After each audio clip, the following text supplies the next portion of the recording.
Hello, sinners, and hail Sappho. It's your hostess with the mostest, Narcissa DeVille.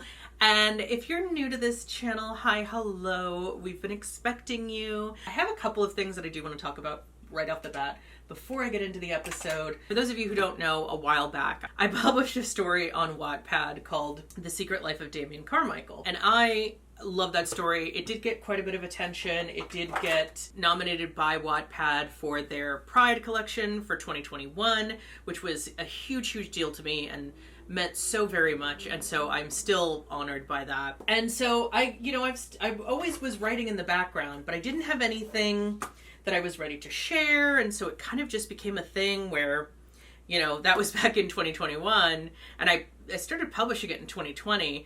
And so it was like, okay, well, we're getting to the point now where it's been years and years and years and years, and I've still been writing, but I'm not publishing anything or putting it out. The point is that I am finally sharing a brand new story. I'm so excited about it. This one I will be sharing for the first couple weeks. I'm going to be sharing it through Kindle Vella exclusively, and then I will be putting it out on several different platforms, including Wattpad again. I'm also going to be doing Inkit, Tapas, but I am very, very excited to share this story. This is something that I have been working on for quite a while, and I have been kind of working on it quietly, or like reworking on it recently, so I'm very, very excited.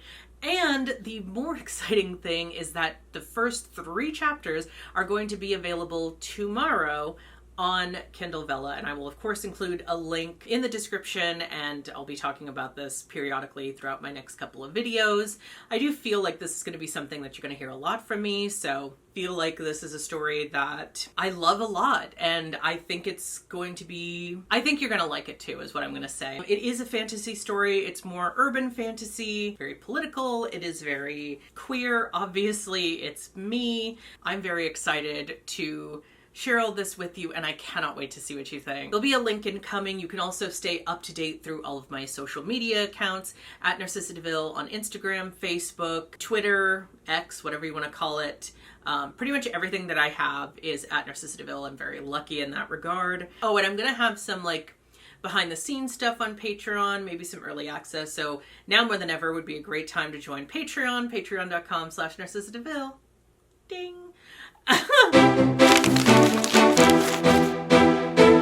This week's episode is the review of episode 6 of season 2. I am so excited. This is by far my favorite episode of season 2, and I would venture to say of the entire series. I don't know if that's a hot take. I don't care if it's a hot take. This is my favorite episode. Bar none, there is no other episode so far that I love as much as this one. Like, there is just something about this episode that just speaks to me on such a visceral level. Let me not cover my face. That speaks to me on such a visceral level that I cannot even begin to explain it to you, like why I love this episode so much. But I just, from the moment it starts with Fizz and Oz in their bed and let me just tell you, I have probably watched, and I said this I think a little bit in the last video, I have probably watched this episode, at least maybe 20 times.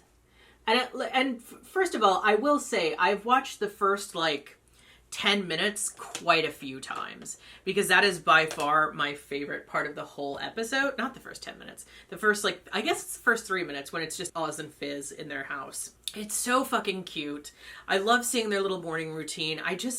Every single thing about this episode, I love. I don't think there is a single episode that gives me as much joy as this one does. And it's not to say that other episodes aren't great. I love a lot of the other episodes, but this one is just, there is something about it that I will go back to every single time. And I've actually, there was a time when every single day I was rewatching this episode, and especially the first few minutes every single day. And it's petered off since, but it's to the point where I definitely know enough about the episode that I didn't have to rewatch it for this video specifically. I could have, but I didn't, because I didn't need to, because I know this episode very, very well. I love this episode so much. There's just something about it.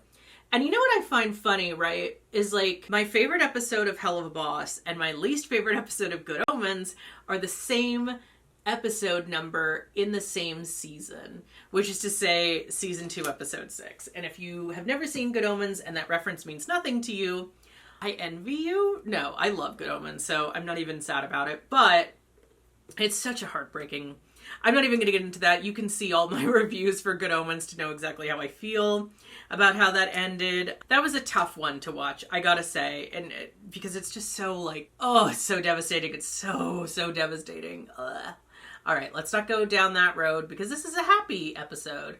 Because Oops is my favorite goddamn episode. Not even a contest for me. Oops is my favorite episode, 100%. And so this episode starts with Fizz and Oz's morning routine, which is mostly, we learn that Oz is kind of a heavy sleeper, which honestly, that makes sense. I love the implication that someone pointed out that Fizz probably has different ways that he wakes him up, because if you're a heavy sleeper, you're probably gonna get used to things eventually. And one of the things he says, because Fizz wakes him up with a fucking air horn. Is that what that's called? That doesn't sound right. Air horn? He calls it a horn, but air horn doesn't sound right.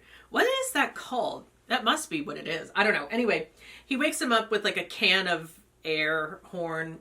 That still doesn't sound right. Anyway, and it's so fucking funny. And, you know, Oz is so annoyed. But, you know, I think he finds it cute. And just seeing Fizz,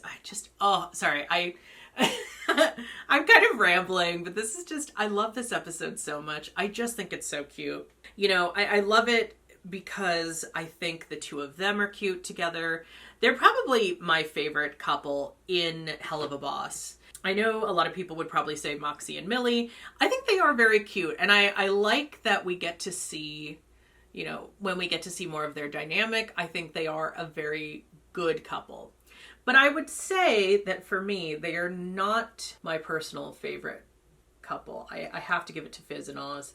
There's just something about them that I find so adorable. So Fizz wakes up first, drinks a whole, like, vat of coffee. He drinks, I would have to assume that's like, what, 8 cups of coffee in one sitting? And I'm like, girl, you're hyper enough. I don't know if you need all that. And then later we see him take a shot of espresso.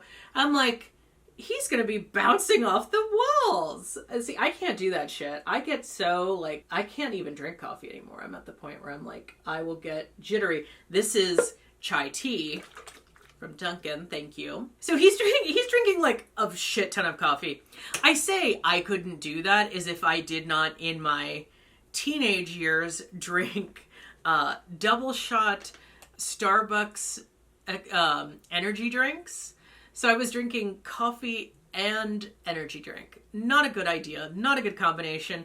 I do not recommend that to anyone. But I used to do it religiously, like it was going out of style. What the fuck was wrong with me? But anyway, so, you know, we get to see their very cute morning routine. We get to learn that Fizz takes care of Oz's schedule. And I find this very interesting, right? Because I love the idea that, like, Oz has so many people who work for him, presumably, but he's having Fizz do his, like, personal schedule.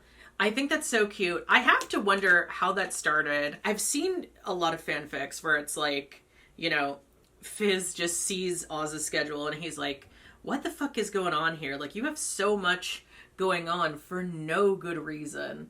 Like, let me take care of this, and then just does. I find that to be adorable. It's like one of those details that like means nothing, but I just find it so adorable. I don't know what the fuck is going on with this makeup. I feel like of all the rings, the Lust ring is probably the one I'd want to live in the most because it's constantly raining, for one thing. And it just looks so pretty to me. So we get to see that. We get to see their kind of morning routine.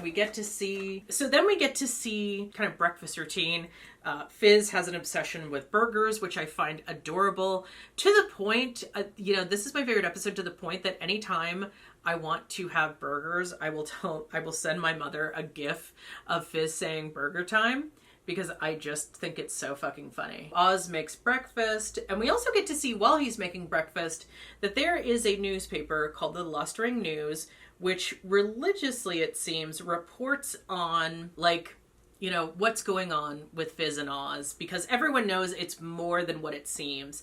Now, here's something I will say, and I've kind of had this theory ever since I saw, like, a zoomed in screenshot of, like, what's actually going on in this, right?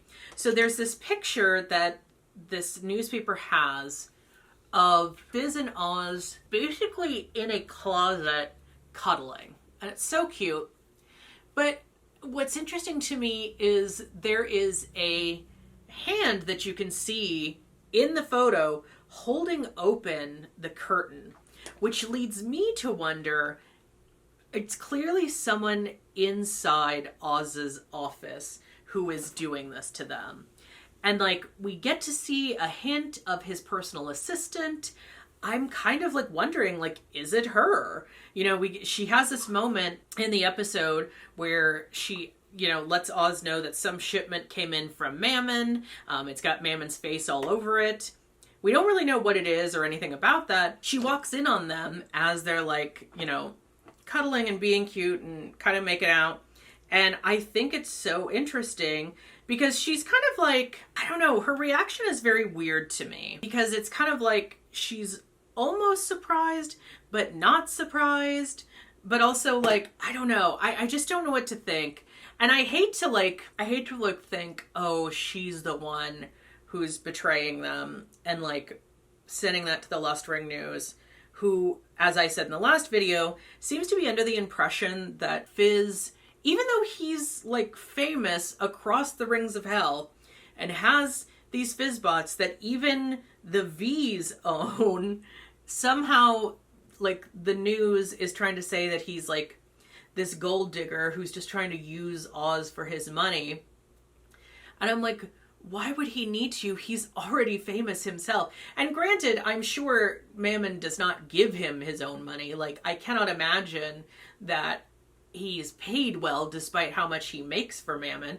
And the same is true for Angel Dust. We know that he's not paid very well despite how much he makes for Valentino.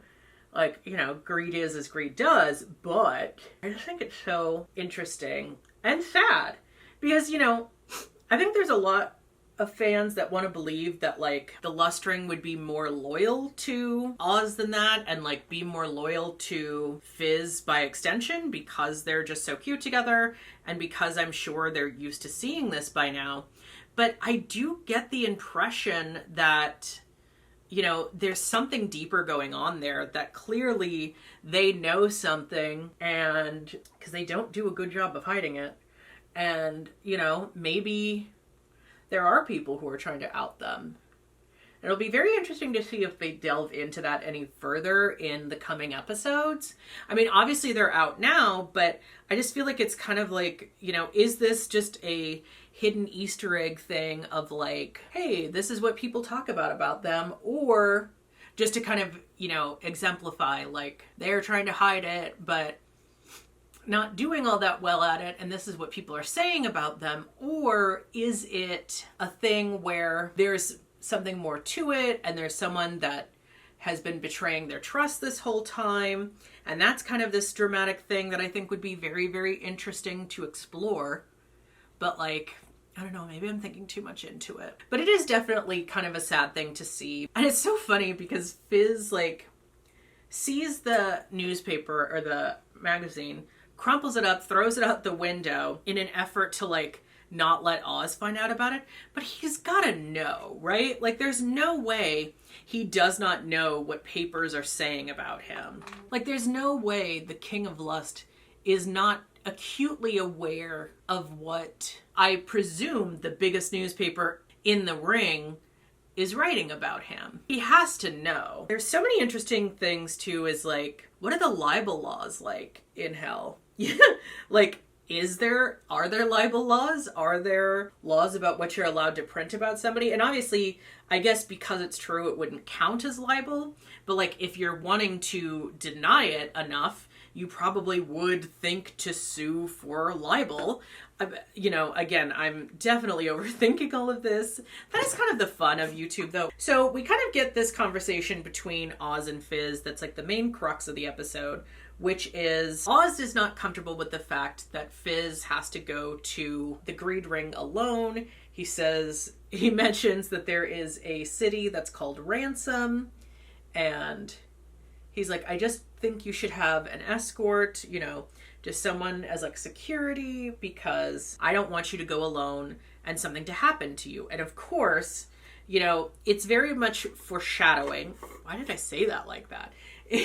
It's very much foreshadowing that something is going to happen, and we see that throughout the episode. And you know, Fizz promises, oh, I'm going to stay low-key, nobody's even going to know I'm there, I'm only going for milk and to practice my upcoming performance for this pageant that Mammon holds every year. If he was practicing, he has to practice this in the greed ring specifically, how did he only meet his other competitors the day of the pageant? Oz is rightfully concerned that something is going to happen to Fizz. He doesn't trust it. He just has a feeling, it seems like. And of course, lo and behold, what happens? You know, Fizz promises he's going to be low key, which he's immediately not. And I love that in the background of this conversation, and maybe it's because Oz sees him drinking all that coffee, but I love that in the background you see Oz just like, when he says, I'm going to be low-key, and Oz is just like he clearly does not believe it. He knows his boyfriend does not know how to be low-key. And you know what? I love that for him. We cut to the greed ring and a purple stretch limo with a personalized plate that I cannot repeat here. And I think this whole thing is so fucking funny. This whole sequence of events as he comes out and he's got this like red carpet of sorts that he, you know, pops out to, which I find so fucking funny. And he's got this confetti in the shape of dicks, which I find hilarious. And then a imp demon who apparently just robbed a bank chokes on a piece of dick confetti and dies. And I love that he's just like, okay, whatever. Just doesn't even blink, walks over the body. He is not bothered that he just killed someone. And then, you know, he comes out and we see the little two kind of look like dog. I don't know what you would call them. Just eat this imp. Like, they devour his body. They just leave the bone. And then, of course, we see the very adorable Precious is the name of that, who is kind of, I think, everyone kind of thinks that that was the first one that he got. And she kind of leads the pack, it seems like. You know, are they like her children? It's hard to say, but I love this whole scene. I think that's so funny. And so we see Fizz kind of getting walked by his dog things. And I love that people have pointed out that this scene with Fizz on roller skates being pulled by his pets is a nod to, I think, the animated Batman series with Harley Quinn and her own dogs, which I love. I love that reference. I love how Fizz says it's great not to be in the spotlight, but everyone is looking at him because he just can't help himself. He is a natural born star. And that's clearly always been the case for his character. You know what? Actually, I kind of love this. Now I'm like getting distracted by myself. I'm so sorry. Where was I? Oh, so, you know, of course we see that inexplicably Blitzo is also in the greed ring, being kicked out of a, you know, establishment for bitching about the coffee. And we see that him and Fizz literally run into each other, which I think is so fucking funny. And we get to see kind of their exchange, and we get to see that they have not seen each other in 15 years, and you know, there's a lot of animosity between them very clearly. And I find this whole scene very, very interesting. I love everything about it, I have to admit. I think it's so fucking funny how Fizz is just not here for Blitz. And it is interesting that they would manage not to run into each other for 15 years. Like, I feel like you have to try not to run into someone. Because if you live in, I mean, I guess maybe it's possible. You know, I guess I've been led to believe by Sex and the City that you just run into people all the time if you live. But I guess Fizz probably doesn't leave the lust triangle that much. Blitz gets pissed off because Fizz is definitely antagonizing him, because he's like, you know what? You're clearly stalking me and I don't want anything to do with you, and also you're an asshole. And he does imply, which I think is very interesting, about his horns being bigger than Blitz's, which I'm guessing is like some kind of dick measuring contest. But that is clearly the thing that really sets Blitz off and makes him charge at him. And we get this little train sound effect, which I think is funny. And then they like completely start fighting. And what I love is when the first like dozen times I watched this and I saw that there's like this little toy that pops out of a horse, I didn't know what it was at first. And I was like, oh, you know, that's got to be the little dog's toys. That's so cute. And I was like, no, that's Blitz's toy because he's obsessed with horses. So I just think that's so funny of a little detail. All of the dogs get knocked around, poor babies. And we see the whole moment of just Fizz and Blitz making a huge scene, fighting, and they happen to be fighting outside of Crimson's office. Now, when you actually get where you're at in the season by the time this shows up, this is not our first time seeing Crimson, but technically for review purposes, this is the first time that I will be talking about Crimson. And I do think can we talk? I've thought about this a couple of times, that it's very interesting, not in a bad way, just like a common occurrence that, you know, we've got these two characters who are Moxie and Angel Dust, who are both from mob families, who both have homophobic dads. And like, yeah, I mean, I guess, you know, it's very Tony Soprano. It makes sense. But I do kind of wish it didn't have to be that way. It's hell. And this is the thing that I don't get is like, I've thought about this a lot, is like, I feel like there are more queer people that we see in hell than not. Like, at least half of the characters are shown to be at least pan. So like, I don't know. I just think it's very interesting. Like, how are you going to be homophobic when almost everyone around you is some flavor of queer? Like, make that make sense, girl. You have to try. But then I guess, you know, it's just like the real world. People manage to be homophobic every single day for no good goddamn reason. So I guess it shouldn't surprise me that much, but it does. And it disappoints me. You know, then we see Crimson and he's taking a meeting with Stryker, who of course is our kidnapper of Stolas. He's been trying to assassinate Stolas. And it seems like he's kind of, because we know that Stella called off the kidnapping in the end of that episode, which I think is episode 4 of season 2, which I do also very much enjoy. Because we see him call that off, or see her call that off, Stryker clearly needs some kind of work, and so he's trying to get a job with the imp mafia, I guess. And so we see him trying to work with Crimson, who of course is Moxie's father, who we meet in episode 3. Crimson's like, okay, you know what? I'll give you a chance, but I want to see what you can do. You know, you have to give me a big score.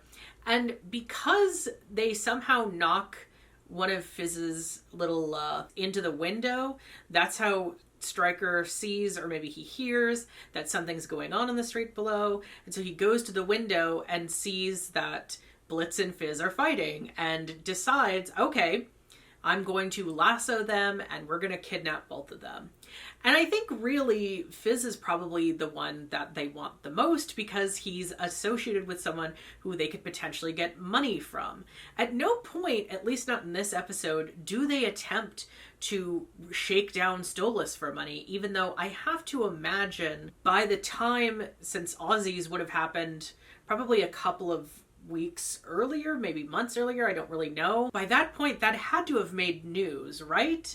Like, they were very publicly embarrassed at Ozzie's restaurant because Stolas was, you know, a royal. So I have to assume that came up somewhere, that people knew about that. But and Blitz certainly hasn't tried to hide it, and neither has Stolas. So clearly it is one of those things where you know, because he's maybe a lower royal, they don't care enough. And so it doesn't seem to be something like, at no point, what I'm saying is, at no point does Stryker try to shake down, or Stryker and Crimson try to shake down Stolas for money for Blitz. We know that Stryker knows about Blitz and Stolas because he specifically overhears them and does comment on it later after they're kidnapped. You know, we see this whole scene where Fizz and Blitz are kind of locked up in this little cage, and Blitz and Fizz are arguing about the fact that Fizz is in this relationship with Oz and he's trying to deny his own feelings for Stolas.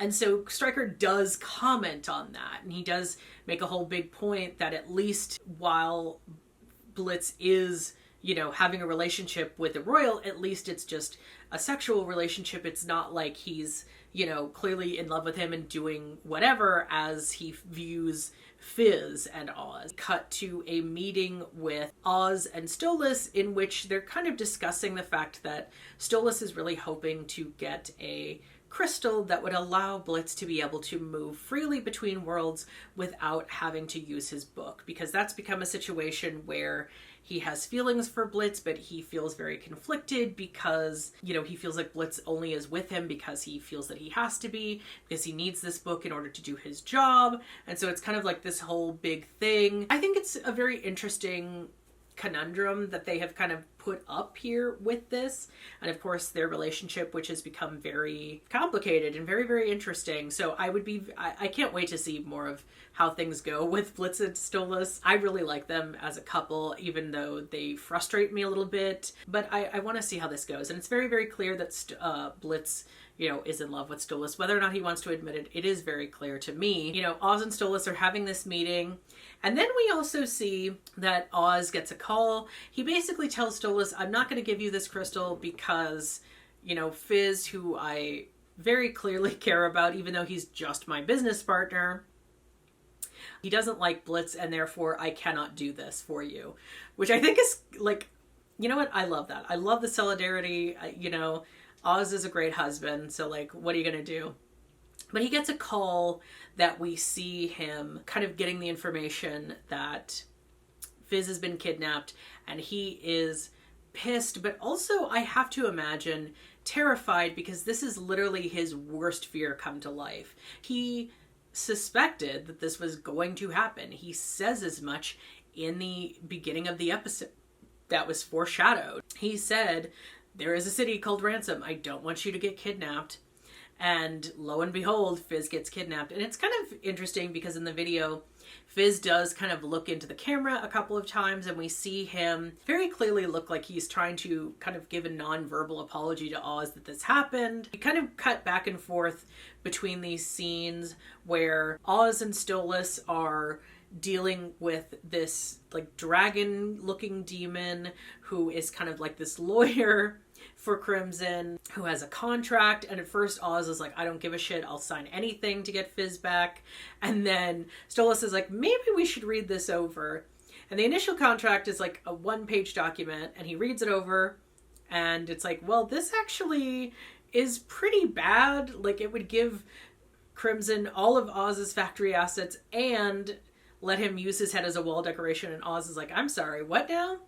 And then the lawyer's like, oh, sorry, you know, here's the actual contract. And it's like, you know, 1,000 pages deep. And the look on Oz's face in this scene, he's just like, so like, oh God, no.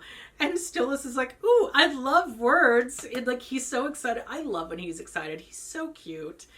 And it's very sweet of him, despite everything, to stay by Oz's side and say, you know what? I'm going to be the bigger person. I know we got off onto a very bad foot because of him showing up at Ozzie's, but I like that he stays there and helps Oz through this contract, despite the fact that he said he's not going to give him this crystal. He still, you know, wants to be a good person. And I like seeing that Stolas is very clearly a good person or demon, whatever you want to call him. I like that. I like seeing that. I think it's very, very sweet.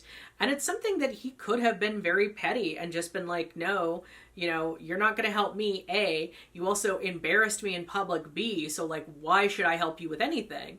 but I'm glad that he decides to help him anyway. Then we cut back to the scene with Blitz and Fizz, and they're just trying to figure out how they're going to get out. And Blitz offers to help get Fizz out, which I think is funny. And then, we get the reveal that he has a shoe knife. Fizz is kind of pissed off that he didn't tell him that he had a knife the whole time. And they manage to, get free from their, confinements. And it's weird because Fizz is tied up with electrical tape, I've noticed, which is kind of fucked up and kind of funny. And then, Blitz has a very convoluted way to get him and Fizz out of their little cage.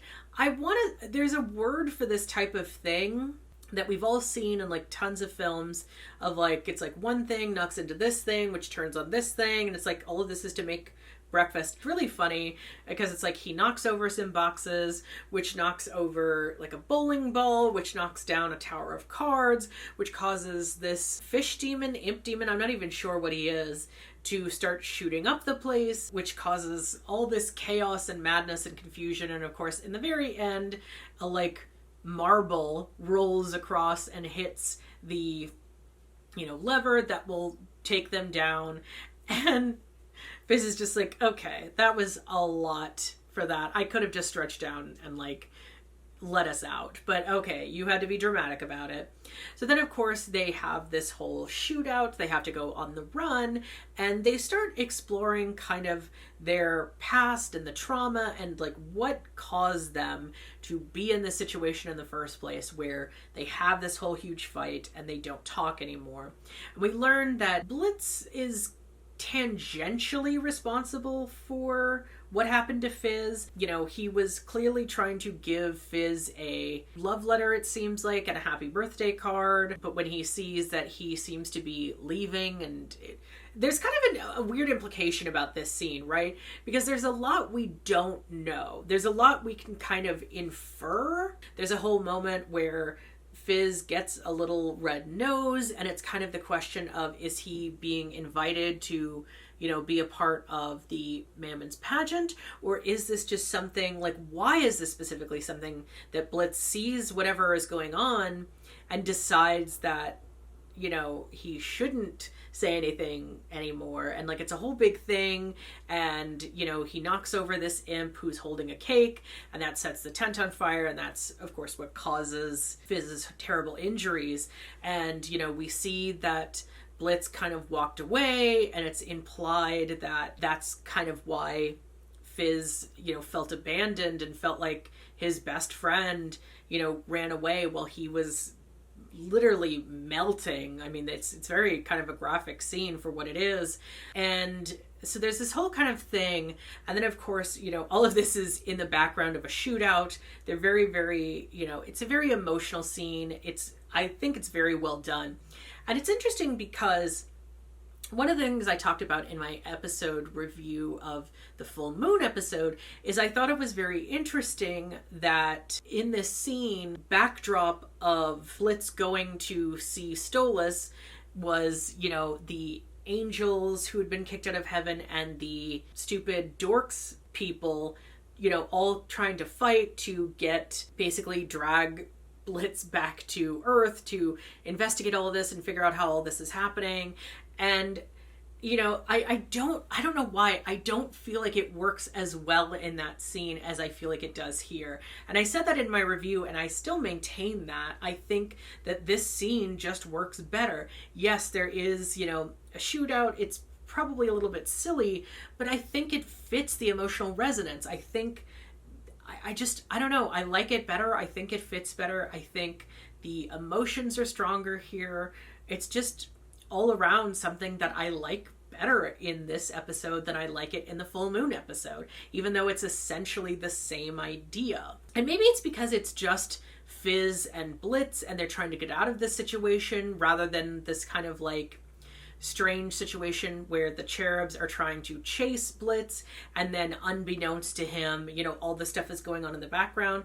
It's not that that's not like a funny concept or a silly concept, but I just feel like it does not work in this scene as well as it works in Oops. So yeah, that's just my 2 cents on that. We see that Fizz very clearly wants his friend back. He very clearly wants to reconcile these things despite his anger, despite his frustration. He even says, even if you had tried to come by one time, it would have been fine. I would have forgiven you. You know, we were childhood friends.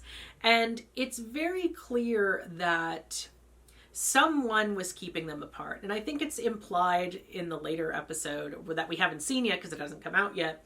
It's kind of implied, I think, that it's going to end up being Blitz's dad who kept them apart. I would not be the least bit surprised to find out that was the case. I kind of figured it was either him or Mammon or both.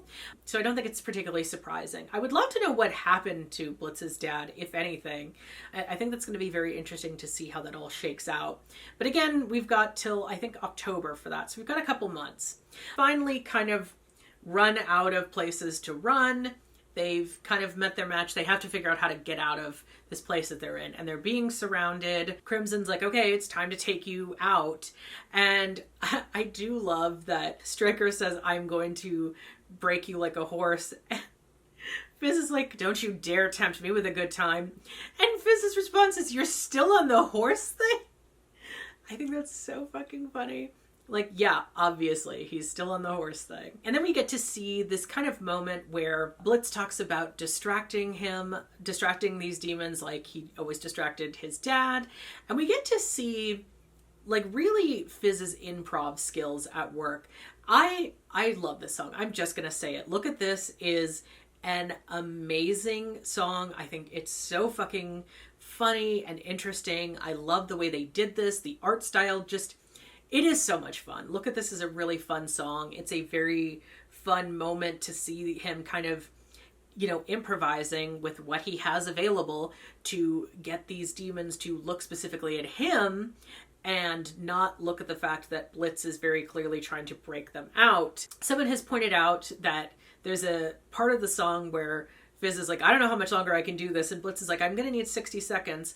And that the timing of when he says that to when the song ends is exactly 60 seconds, which, I mean, honestly, that's kind of iconic. Because I feel like sometimes when you say that, if it's a song, you can kind of go any which way with it. You can say it's 60 seconds, but very clearly, like, it's not really. Fizz is able to distract the demons. I love how one of Crimson's men is, like, in love with Fizz because he's wearing this like pink wig and like has this boa and it's kind of draggy. I think that's so cute. And Fizz looks so adorable in this scene. I love it. I think it's so sassy. And that's why I'm wearing this pink hair, is kind of in honor of that whole scene. And then we get, you know, this is all part of Look at Me.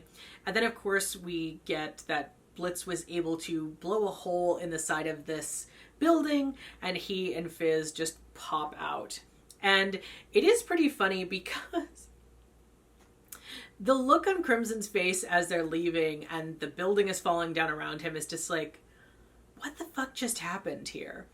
And I can see that being the reaction. He's like, I don't even know what happened. I don't know what's going on. This is so fucking annoying. Then we kind of cut back to Oz and Stolas. Stolas is just completely asleep with a piece of the contract just laying over his face. He's got little owl snores, which I think is adorable. And Oz is like, because the lawyer has to read over the contract and that's another 1,000 pages. So this has taken all fucking night. And Oz is like, all right, I am going to kick your ass. But before, I guess that scene is actually before, because there is one more scene where Blitz and Fizz are running away from the scene and they find this car because they're in a junkyard and they're going to drive away. I feel like this car is kind of it feels like it's a nod to the Stephen King film Christine. I could be wrong. And so they decide they're going to get in this car and they're going to drive off. But first, you know, again, Fizz gets kidnapped by Stryker, who is determined to get what he wants. And so he is going to end this once and for all. And I do kind of love that Blitz, you know, thinks really fast and ends up shooting this gas tank that explodes and kind of, you know, sets Stryker on fire, so he has to run. And Fizz, of course, is surrounded by all this fire. And so it's a very traumatizing moment because this is the second time in his life that he's been blown up and now his arm is broken, so he can't reach any kind of safety to get out. And, you know, we do see that Blitz feels really bad and he ends up rescuing him. And I think this is a really cute scene. I think it's kind of a full circle moment. So I really like how they did this. I like how this turned out. They have a reconciliation that I love to see. And it makes me very happy. And of course, we see that reconciliation continue in episode 7. I know that there have been people who have said that their reconciliation was too quick, that it's not realistic. I think Fizz makes it very clear that he always wanted his friend back, as angry as he was. I think when you've been friends with someone a long time, even if you have a falling out, there is always going to be that hope that somehow you'll reconnect. I've certainly had that. I've talked about that in other episodes. You know, I think a lot of people have that experience of like someone they were friends with for a long time who for one reason or another, you know, they had a falling out. And you kind of, I imagine a lot of people have that desire to reconnect with them. And so, you know, if that happened, you know, there's a lot of things people will overlook to have that friendship back. So I don't think it's unrealistic at all, to be honest. And then of course, like I said, I kind of did it out of order, but there's a scene with Oz and Stolas and he's still reading the contract and Oz just is like, you know what? I'm tired of this. It's like midnight at this point or somewhere past, maybe it's 3 a.m. So they've been doing this for hours at this point. And he's like, I'm going to kill you. But then he sees Fizz is back and he's just so happy and he runs and picks him up and twirls him around. You see little hearts coming from, you know, Oz. It's just so cute. It's such a cute scene. And of course they do end up, they don't really say what exactly happens to the lawyer. It is implied that Oz probably ate him or something. I don't really know because he's like this big. But they very clearly kill that lawyer. That's the implication I get. Fizz and Oz are very clearly cuddling as they're walking through the office and they're being seen by the incubi and succubi. Fizz is like, you know, we're kind of in public here. Aren't you a little bit worried? He's like, you know what? I don't give a shit anymore because these people know if they tell anyone, I'm going to kick their ass. And then he breaks a statue. And I love because there is, you can't really see it because it's like a blink and you'll miss it clip, but someone has paused it and zoomed in to Fizz's face when Oz breaks the statue.